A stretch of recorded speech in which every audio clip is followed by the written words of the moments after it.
Hello and welcome to our WIFR FastCast. Turning to our top story here this afternoon, a Beloit man admits to shooting his wife with an airsoft gun.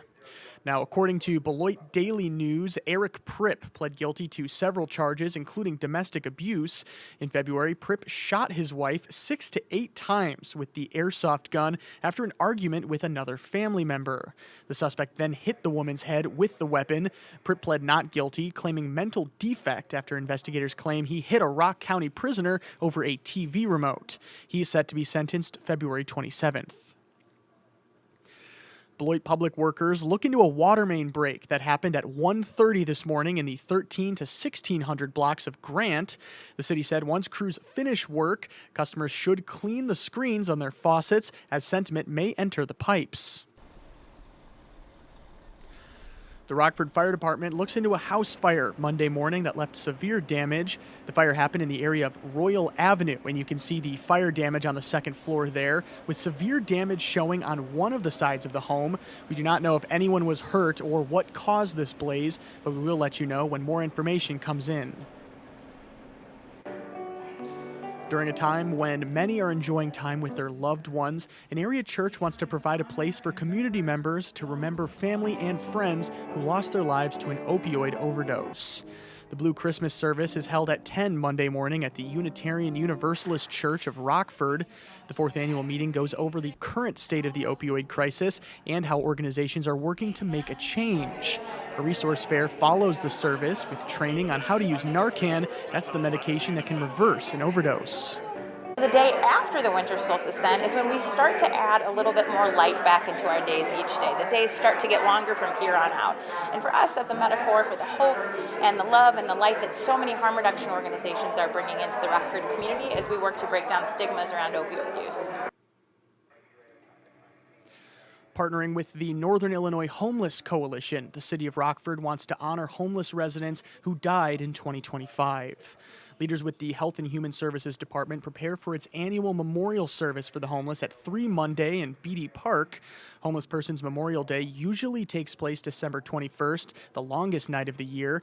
WIFR's Nathaniel Langley will be at the memorial this afternoon, speaking with homeless residents about the approximately 19 people who died this year and what it means to remember them. Monday starts a new week of donations for our Season of Giving Blood Drive with the Rock River Valley Blood Center. Last week, our number was 439 out of our 800 weekly goal. We have several great prizes, including 2 free oil changes from Take 5. We also have a grand prize on Christmas Eve, including a Circle of Wellness 12-month package, 12 visits to a Healthier You package, a $100 gift card to Sam's Restaurant and Pizzeria, and a 1-year family membership to the Nicholas Conservatory. If you donate Monday, you could win a free event rental space from Roscoe Community Center and a $100 gift card from the Gem Shop. And we still have a few days left for you to honor those who've served from the state line for our viewer tree.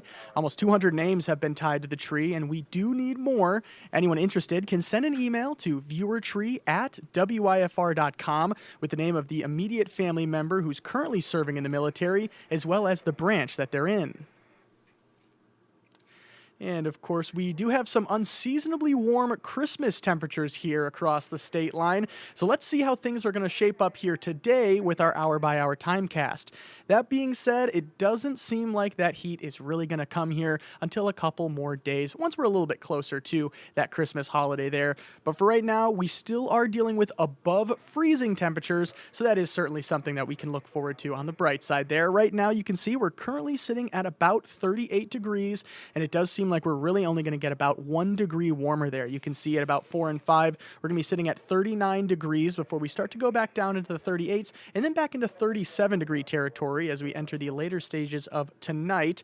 That being said, something that we also want to bring your attention to here, you can see for the most part, we're going to have a low chance for any sorts of precipitation here. Again, once we reach that 9 o'clock, 10 o'clock, 11 o'clock hour, we're starting to reach a 20% precipitation chance. Again, Does not seem like something that our First Alert weather team is really concerned about. But of course, as we do go a little bit closer to the holiday here, and as well, lots of people are going to be traveling out on the road, we want to make sure that you guys download our WIFR First Alert weather app. Of course, we're going to have those unseasonably warm temperatures, but also in case there's anything on the road out there, any sort of slick conditions, anything like that, even as we head further into the new year, this is definitely a resource you're going to want to have in your back pocket. And another app you're going to want to download is our WIFR News app. I'm going to leave this QR code up here for just a quick second for you guys, but these are two separate apps. Just want to make sure that you guys know that. And then once you guys go in and download those apps, either from the Google Play Store or the Apple App Store, you're going to want to allow notifications, and those notifications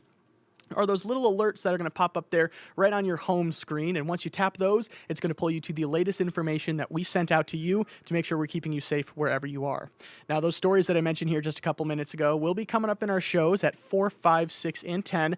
And of course, like I was just saying, make sure to get the latest news both in the state line and across the country. Of course, you can head to our website, www.wifr.com. Of course, you can also head to our smartphone apps, but we also want to make sure that you guys are downloading our streaming apps. They're going to be on Amazon TV, Apple TV, as well as Roku TV. Thank you so much again for watching, and we'll see you coming up here in a couple of hours for our 3:30 FastCast, as well as WIFR News First to 4 with Sydney Stoffregan. Thanks so much for watching.